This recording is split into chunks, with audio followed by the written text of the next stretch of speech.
Okay, let us proceed now for the linear equation. Okay, this section aims to transform and differentiate differential equation in linear form and solve the equations in linear form.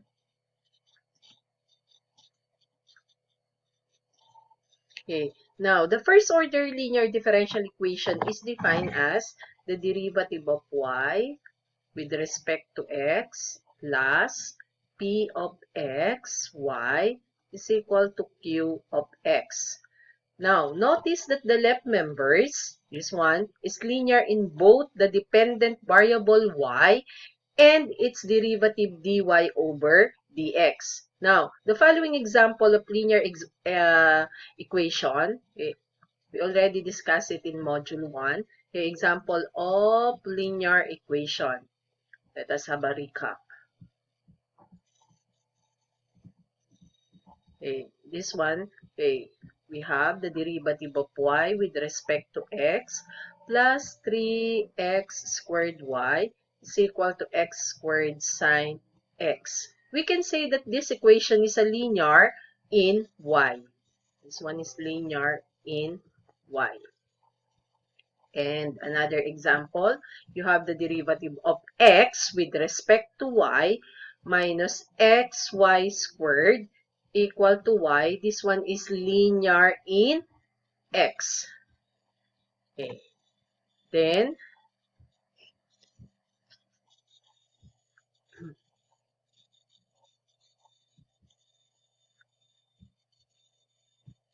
this one is an example of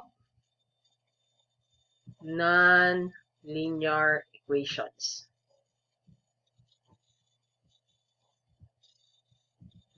Okay. Derivative of y with respect to x plus 3x y squared is equal to x squared. What is the reason why this example is a nonlinear equation? Because of y squared. Because of this one. Okay. Let us proceed now for examples.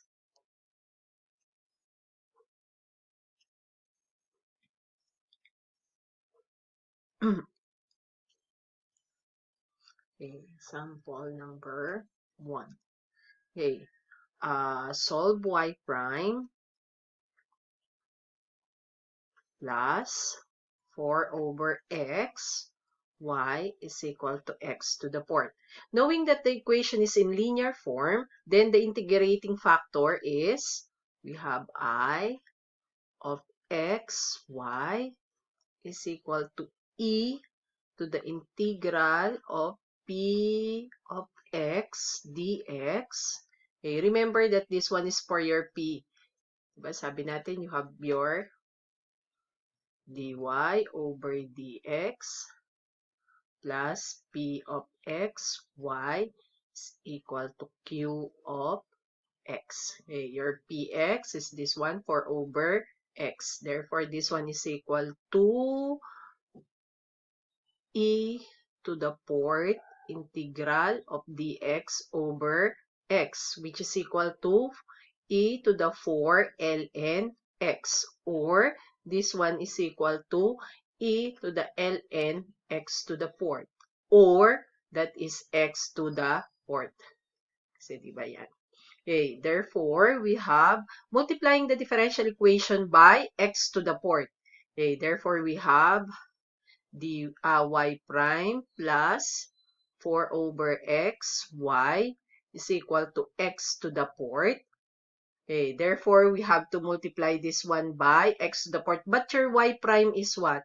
That is dy over dx plus 4 over x, y equal to x to the fourth. Multiply natin sa integrating factor na x to the fourth. Multiply both sides by x to the fourth. We have x to the fourth dy plus, okay, x to the fourth over x, that is x cubed, di ba? We have 4x cubed y dx equal to x to the 4 times x to the 4th, x to the 8 dx. Okay, alin ang pwede natin pagsamahin? This one. Again, kung x to the 4th, tapos you have dy, get the derivative of this one, you have 4x cubed dx, lumabas to, 4x cubed dx. Then, what is the integral of dy? Y. O, di ba, lumabas yan. Di 4x cubed dxy, eto yun. Okay, ano ang pwede natin pagsamahin? This one. Therefore, we have the derivative of y x to the 4th equal to x to the 8th dx. Then we can integrate this one. Okay, integrate. We have what? You have y x to the 4th, and then the integral of this one is equal to x to the 9 over 9 plus c. Okay, this one is your final answers. Okay, another example.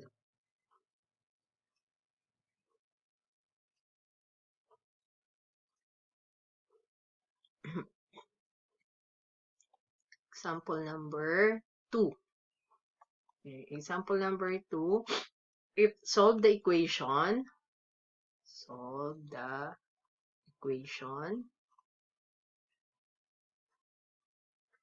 y dx minus x dy equal to y squared dy.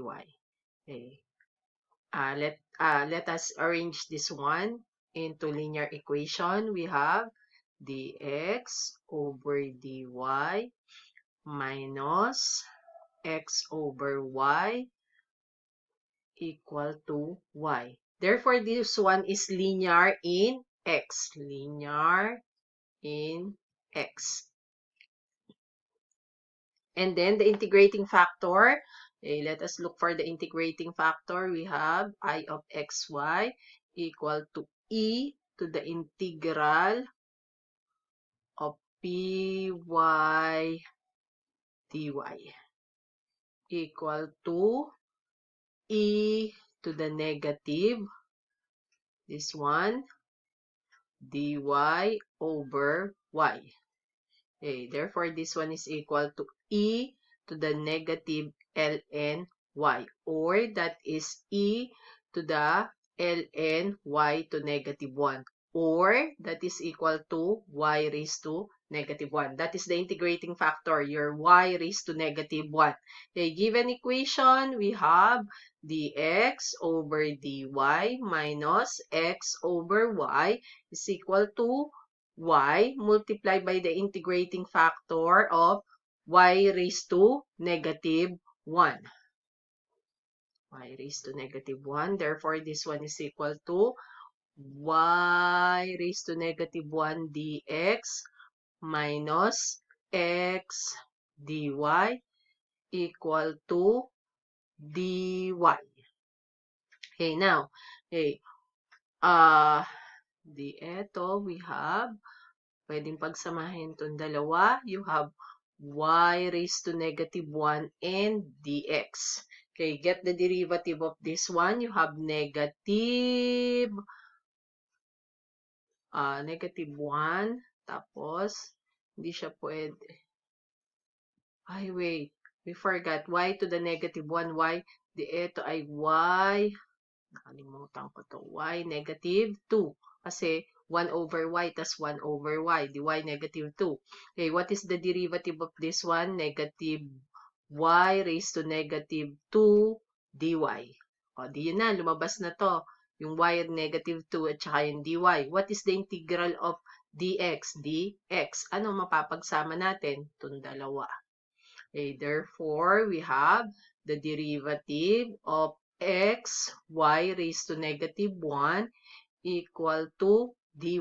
Then we have to integrate. We have x, y raised to negative 1 equal to y plus c. Or x over y is equal to y plus c. Or x is equal to y squared plus cy. Kahit alin po dyan.